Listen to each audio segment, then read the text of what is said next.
Hello and welcome to the Care It Out Sleep Show, a podcast for tired parents who are searching for a bit more sleep the caring way. I'm your host, Kerry Secker, infant sleep consultant, founder of my unique sleep approach, Care It Out, and your caring sleep supporter. I really hope you'll join me on my mission to get Smalls a settled night's sleep without the tears, training or techniques. I love talking about sleep and I can't wait to share my sleep subjects with you. My approach to getting you more sleep is simple, straightforward, but above all, it's got to make sense and feel best for you. Ready to get more sleep? Then let's get started. Hello and welcome to the Care It Out Sleep Show. You're listening to your host, Kerry Secker. I'm an infant sleep consultant, founder of my unique sleep approach, Care It Out, and I am on a mission to get you and your small a settled night's sleep without all the tears, training or techniques. Thank you so much for tuning into this episode. Whether this is the first time you've picked up this podcast or you're a seasoned sleep stalker, as you like to refer to yourselves, big welcome. And I really hope you find this podcast useful, reassuring and helpful. That is always my intention behind anything I put out there on the old internet is it helpful? Is it reassuring? Is it useful? And I really hope you find through listening you feel reassured, but most importantly there's some little simple sleep suggestions that are helpful and that you can then go put into practice at home with you and your small. I'm going to dive straight in today because I've got a lot to share with you, as always. And today I want to talk to you about long awake periods during the night, aka the parent party. So I call long awake periods during the night a parent party, though you don't need me to tell you that they are not much fun at all. They're not fun for you, they are not fun for your small, and it is most certainly not a party. I don't want to trivialise it. I know it doesn't probably seem like it, but I'm really not trivialising the lack of sleep, the impact of lack of sleep by calling it a parent party, because I know that it impacts everything. Family, your mental well-being, physical well-being, emotional well-being, it impacts everything being awake during the night. And I really am on a mission to get as many of you a settled night's sleep as possible without all of the 3 T's, as I like to call them, tears, techniques or training. And I'm really hoping that by sharing this all with you, it reassures you that you're not alone, but most importantly, that it gives you some suggestions to try to help minimise the partying at night. I really hope so. So I also want to reassure you that if you are partying away at night time, it really can feel like it, can't it, at night time? It's dark, no one else is around, it can feel like you're the only one up and doing something, but you are not alone. There's a lot of people or a lot of parents that have or are experiencing a parent party. And actually I did a recent poll, it was earlier this week actually, with my Instagram followers about this, and a whopping 75% of you, that's massive, have had or are experiencing a parent party. So this shows you, sleep seekers, you are not alone. And I really hope even just that fact comforts you if you're up tonight or whenever you're listening to this, that you're up and you can't get your little one back to sleep. You are not alone. And a big shout, if you follow me on Instagram, big shout out to you on there as well. Thank you for taking part in the poll. It was really interesting. So let's crack on then. Let's get going with what is a parent party. So for me, my approach, a parent party is a long period of awake time during the night. And this awake time can range from anywhere from an hour to 4 hours, but some might be less, some might be more.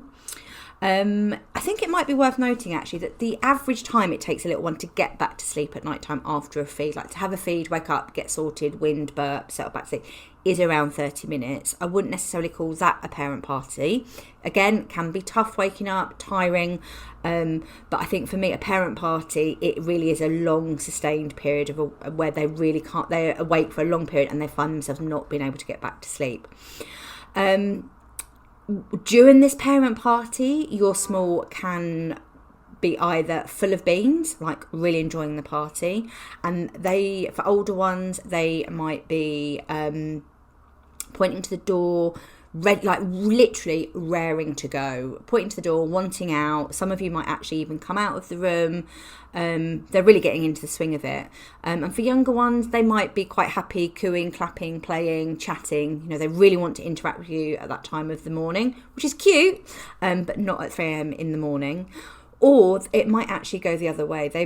You might find your small is really frustrated, angry and upset that they found themselves awake, but they can't get themselves back to sleep. I find that really, really common, because I think it's more common actually. Like, some are full of beans and really raring to go and ready to enjoy the party. But the majority of smalls I see on my practice, and I can only talk from my experience on my practice, is that they're frustrated, upset, annoyed, and some are actually, you can even see them trying to get back to sleep, but they just don't quite know how. And yeah, this is really, really, really, really common. And they might not be giving you this impression, but I do believe, even when they're up partying, that they don't want to be up any more than you do. They want to go back to sleep, and that frustration is because they just don't quite know how. They don't understand why they're up, and they don't know how to get back to sleep. Now, it's important, the parent parties can happen at any time of the night. I've seen them range from really early on in the evening to later on in the morning, but the most common time is post midnight. And the reason why this happens is because from midnight, something very important is happening. I call it magical midnight. Again, doesn't always seem like that. But from midnight, 2 things happen. One, your small's melatonin levels. Melatonin is the sleep hormone. Their melatonin levels start to decrease. Quite slowly to begin with, at first at midnight, but by 3 a.m. onwards, the melatonin levels have decreased rapidly until there's no melatonin left at all from 3 a.m. onwards. And as the melatonin levels decrease, so does the peak pressure. That drive to get to sleep decreases as well. So it's very, very common that if your little one wakes up past midnight, they find it harder to get back to sleep. And that's even if they're up for, they're at their biological best, what I call sleeping the best of their ability, and having a feed. It's quite common that you will see that they might take a little bit longer to feed, or a little bit longer to get them back to bed, get them back in their cot, get them back into their sleep space, because of the melatonin. So that's why if you've having a bit of a party and it's post midnight and you're wondering why, that is probably why it's happening at that time of the night. It can happen the other way. It's less common, but I have seen sleep situations where you get your little one down for bed for maybe 10, 15 minutes, but maybe even half an hour, and then they wake up. They're awake for a good couple of hours, and then they go back to sleep. But yeah, it can happen any time of the night, but most commonly post midnight. And I hope that really is useful as to why that happens. So let's dive in and go through why do they happen. Now, I am going to be honest with you, which I always try to be. I really value honesty, transparency, and being upfront. I don't know the reason why your little one is up. And I don't know that until I've spoken to you, their expert, and I know what's going on with the manual, aka the bed boss, your little one. But what I do know is I don't know the reason why at the moment, without speaking to you, but what I do know is that you are not the cause of the parent party. And again, I know that doesn't always feel like it, because it's so easy to look inwards and think, gosh, what am I doing to cause that? What can I do to make it better? But for me, bedtime, the behaviour around bedtime, sleep, naps, whatever we're dealing with, it always boils down to biology. So it doesn't feel like it. It's natural to look at yourself and think, oh my goodness, what am I doing? I'm getting it all wrong. But there is almost always biology behind a parent party. I've never looked at a sleep story and gone, yep, it's the parents, because it never is. And the other thing that I want to go through is that it's very rare that it's just one reason behind a parent party either. It's quite natural when there is a struggle at night time. Who doesn't get sleep obsessed and pore over patterns and try and work out what's going on? But it's very, very unlikely to be just one thing. And I don't believe parents, you're making mistakes or doing any of the wrong things, even though it doesn't feel like it. But what tends to happen is when there's a big sleep struggle or a wake period, such as parent party, we get really laser focused that it's just one thing. And I hear it all the time. I've nailed my naps. Why are they waking at night time? I've nailed the bedtime routine. Why is the bedtime routine? Why aren't they sleeping at night time?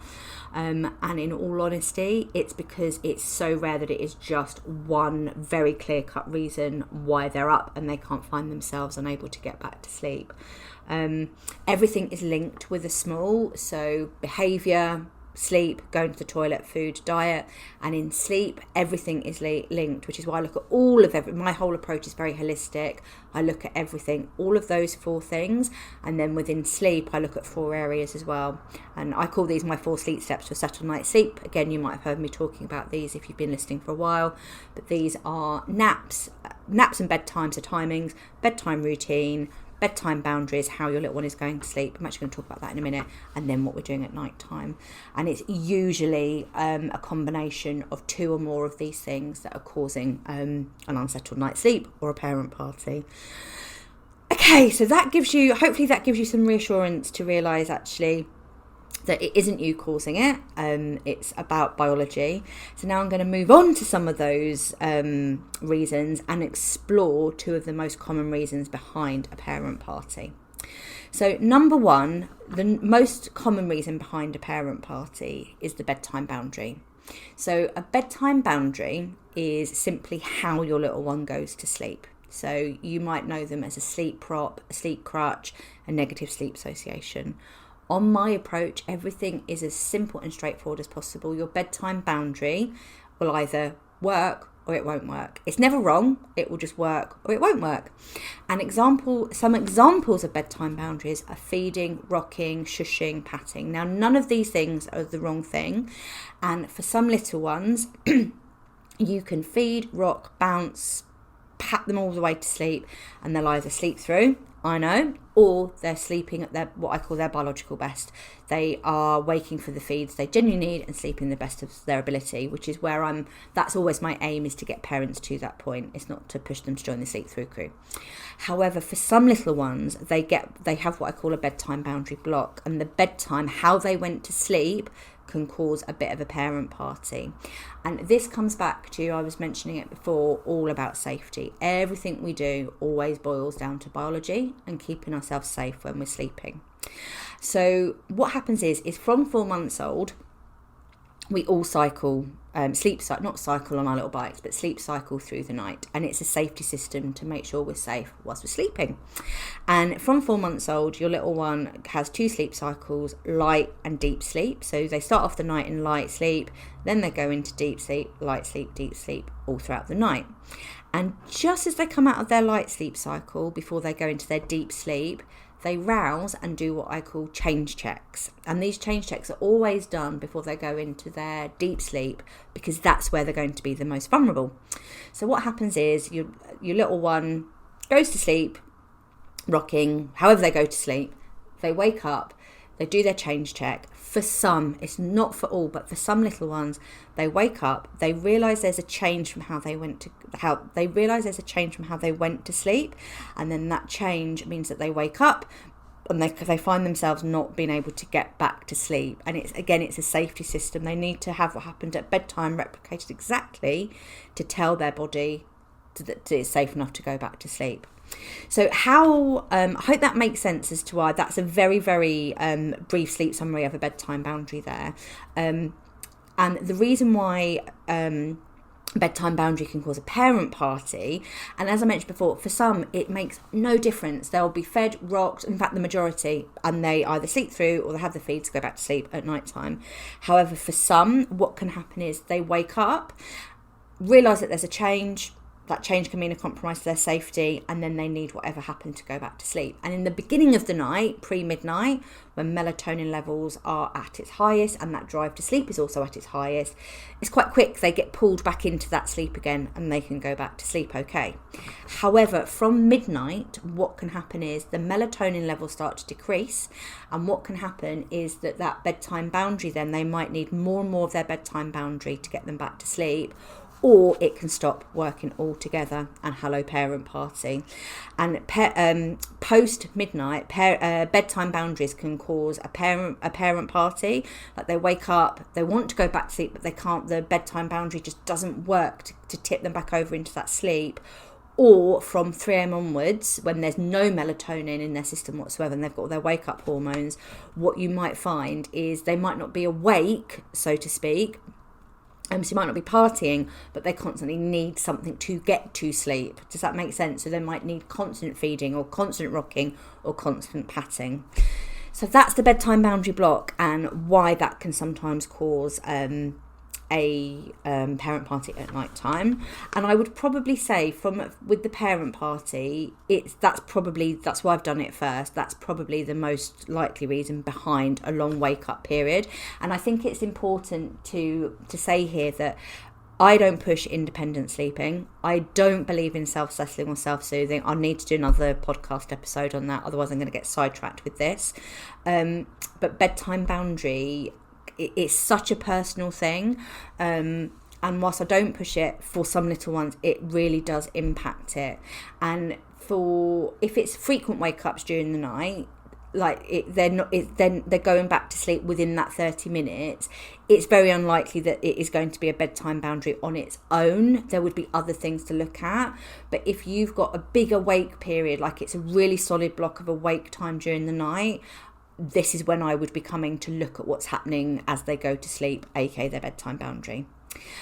And then the second most common reason behind a parent party, and again, I promise you're not doing anything wrong, you're not making mistakes, but it's supporting too soon.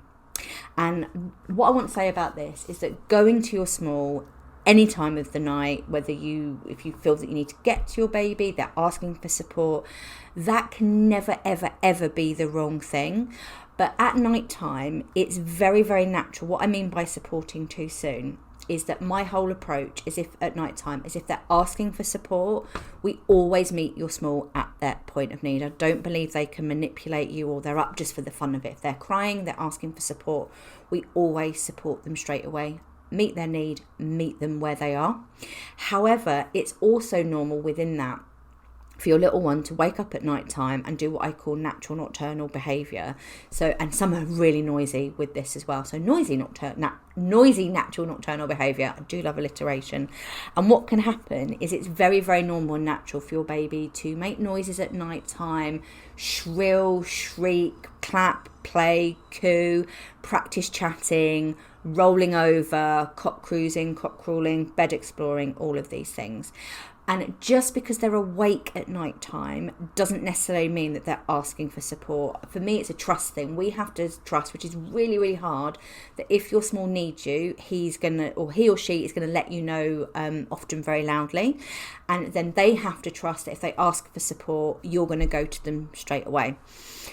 So going to them, as I come back to the beginning, supporting them at night time is never ever the wrong thing to do ever, but there is such a thing as supporting them too soon, because if they wake up and they're just doing natural nocturnal behaviour, and we go in, because to be honest, everything they do at night, I call it the sleep siren, everything they do at night time, every shriek, peep, coo, far, it's going to sound like really dramatic and a massive call to support from you. However, just because they're up at night time, it doesn't necessarily mean they're asking for support. And if we go in too soon, if they're not asking for support and we go in there, their first thought probably is, "Oh, mummy, daddy, you're in here. I didn't ask you for support. What's going on?" It must be party time, it must be playtime or awake time. So of course nobody ever does this intentionally or on purpose, but by going in there, if they're not asking for support and we're supporting too soon, we're actually reinforcing that because you're there, it's time to get up. So I hope that makes sense too. So how can you stop a parent party? This is the biggie, isn't it? The big question. How can you stop a parent party? And 100% prevention is better than cure if we can, because once they're up, it's very tricky to get them back to sleep. And that's because they either need something, either their bedtime boundary that's stopped working altogether, or they need to have, they need a long period of awake time to build up that peak pressure, to get them back to sleep. So once they're awake at night time, we either have to wait it out until they're ready to go back to sleep, or they're too exhausted to carry on anymore, to stay awake, hence the parent party. Most things on my approach, it is all about prevention rather than cure, because once you're there, it's very difficult then to move out of that party or leave the party. But there are some things you can do. And I've got 2 tips on this, one for bedtime boundaries and one for supporting too soon. So let's look at bedtime boundary first. So I went through, hopefully that explanation was quite useful and quite clear as to why a bedtime boundary can cause a parent party. So the biggest tip I can give you on this is tip number 1 is to keep the bedtime support simple. There is no sleep shame in supporting your little one to sleep. It's not right or wrong if it's working for you. However, if there is a parent party going on at night time, one of the biggest tips I can give you is to keep that settling to sleep as simple as possible. So if you are feeding to sleep, try to stick to feeding to sleep. If you're rocking to sleep, try to stick to rocking to sleep. If you are patting to sleep, try to stick to patting to sleep, etc. Because we do need to bear in mind that, again, for some little ones, the bedtime boundary doesn't have any impact on the night at all. But for some, we do need to bear in mind that the more more information, the more support, or the more intervention they get at bedtime, the more information. What is wrong with me? The more intervention that they may need when they wake up, and they're going to find it hard to get back to sleep. So I call it, try to keep the support simple, try not to pull out all the sleep stops. It's so hard at bedtime not to do that. You just want to get them to sleep. So you pat, bounce, and I'm just doing all the things that when I was a nanny that I've done: bounce around the room, march around the room, bouncing, pat, squat, all sorts of things. You can laugh at it. Play music, all of these things. If there's lots and lots of things at bedtime and it's not simple, that can have an impact on them stitching their sleep cycles together. So it makes sense that if we are supporting them to sleep, then we want to try and keep it as simple as possible. And for some smalls, just doing that and keeping the support really super simple, that can make a massive, massive difference to their sleep at night time. And when we're making a change like that, I'd always recommend keeping the changes. Like if you're keeping it really simple at bedtime, I would suggest doing that for at least 3 to 5 nights to see if there's any changes first. It does take a while for things to, pardon the pun here, bed in. If that you don't notice a difference, we might then have to look at changing how your little one goes to sleep. And as I mentioned before, this has got nothing to do with self-settling, self-soothing, nothing like that. It's all about just getting them to that. There's no changes when they do their checks at night time, and that can be quite a big. Changing bedtime boundaries can be done, but it's quite a big process to be able to do that, and I would need to know more what's going on. But a really great tip I've got for you is to try not to, when I'm making changes to bedtime boundaries, I do tiny tweaks over time. So going from a baby that's, say for example, breastfed all the way to sleep to then going into their cot, that can feel like a marathon or climbing Mount Everest. And you wouldn't just go out and run a marathon or start climbing a mountain without doing some kind of prep, unless you're absolutely crazy. And it's the same with little ones. When we're making changes, we don't just go full pasty and start looking at getting them to that point. My biggest tip would be tiny tweaks over time and chunk it down into more manageable sleep steps. So you might go from feeding to rocking first, then rocking to holding still in your arms, and then holding still to in the bed, rather than doing it all in one go. But yes, for some little ones, if the parent parties don't stop, that quite often is the key, is to change the bedtime boundaries. And then the second tip is respect their sleep space. So this comes back to supporting them too soon. And my biggest tip is when they wake up at night time is to ask yourself, what are they trying to communicate to me? It is so easy, and I've done it myself, to react rather than respond. We just wake up sometimes with a massive jolt and we just go straight onto autopilot and react to them rather than respond. We're actually just taking a moment to breathe. You know they're safe, you know they're breathing, they're making a noise.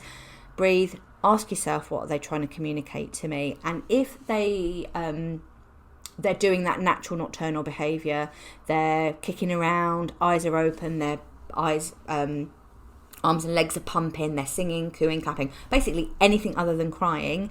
If they're not crying and emotionally easy, I would try and give them that sleep space, and they will either stitch their sleep cycle back together, or they're going to ask for support. And if they ask for support, we go in and we always meet them at that point of need and meet those emotional needs then. And then the other thing is that, so that's the first thing, is make sure we're respecting their sleep space. And by doing that, we're preventing from getting in there too soon and disturbing them. It sounds so ridiculously simple. And I know this stuff, and I've definitely done it myself, where I haven't done it for ages, but if I was night nannying or I was looking after children overnight time and I heard a noise, and I'd find myself in their room thinking, and I literally just pick them up and I'm like, what am I doing? I'm meant to be doing these steps. So it's one thing to know it, completely different ballgame to actually put it into practice, but that it can be a game changer, just making sure that we are respecting their sleep space and we're not supporting them too soon. Because if we're supporting too soon, we're definitely not doing it on purpose, but we can disturb them, and actually whilst we think we're getting them closer to sleep, we can actually be taking them further away from sleep. And if you find yourself in there, a little bonus tip for you is to roll up your response as well. So when you go in there, it's so easy to go in there all boobs and bottles are blazing. I've got a lovely image of everybody running in the night with that. Meeting their needs if they're asking for support at night time is always what I would recommend on my approach. I always believe that if they're crying at night time, again, I mentioned this before in the podcast, if they're crying, if they can't manipulate you, I don't buy into that at all. That's a whole other podcast I'm going to come on to. Such a complex process to do. And I mentioned it before, that they don't want to be awake any more than you do. So there is if they're crying, there is a genuine reason why they're awake, and it's not soft spoiling them, taking them further away from sleep if we meet that need. But another really super sleep suggestion is to roll up your response. So if you realise they wake up at night time, you ask yourself what they're communicating to me. They're not in sleep space, they're crying, they're emotionally uneasy, we're going to go in and support them. My biggest tip, roll up your response. Always go into them, but build up to the big guns, the bottles or the boobs. So what that would look like is you go in, actually this is a really good thing to mention. You can, whether you're room sharing, bed sharing, co-sleeping, everything I put out on, or pretty much everything I put out, it doesn't matter where your little one is sleeping. You can always put these tips in place. So yeah, let me go back a bit, because I thought that was really, really important, because I often get asked questions on Instagram, have you got any tips for co-sleeping? And I always say you can apply anything I suggest you can apply. It doesn't matter where they're sleeping, because I don't push that they've got to sleep in a cot or on a bed. It's where your little one is sleeping is up to you. But yeah, they've woken up at night time. You've asked yourselves, what are they communicating to me? They're not in sleep space, they're crying, they're emotionally uneasy. We're going to go and support them. We're going to go in calmly and roll up our response. And what that would look like is, the first step is you would make eye contact if you can. Don't buy into this no eye contact nonsense. We always make eye contact if you can. Say a little sleepy sentence. It's okay, baby Bob, mummy's here, daddy's here, you're safe, it's sleepy time. And then I think it's always a positive practice, even if it's really super quick, to try and settle them back into their sleep space, their cot or their bed. Put a hand on them, try and settle them in, give them a little zhuzh, give them a little pat. Just give them that opportunity, even if it's really super short, to get back to sleep in their sleep space. And then if that doesn't work, then I would go to picking them up, cuddling close, see if that helps. And then if that doesn't work, then on to a boob or feed or a bottle. So I hope you found that helpful. And then the last one is, this is the last thing to wrap it up then, is what do you do if you find yourself invited to a parent party and you don't want to be?